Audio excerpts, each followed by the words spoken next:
આ ભારત નથી, ઇંગ્લેન્ડ છે. આવી હાલત આખી દુનિયામાં થાય છે.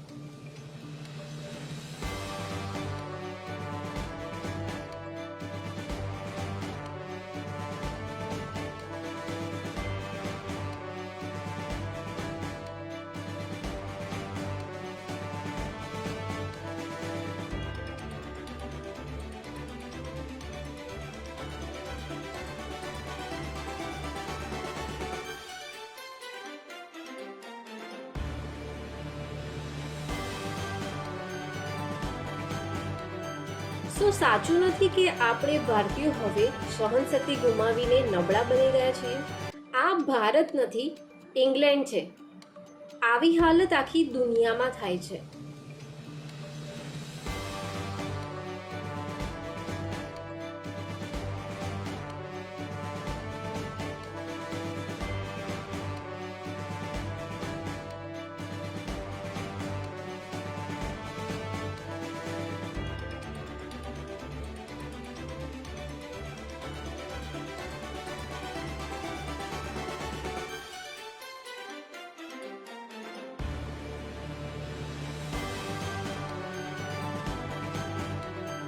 શું સાચું નથી કે આપણે ભારતીયો હવે સહનશક્તિ ગુમાવીને નબળા બની ગયા છીએ?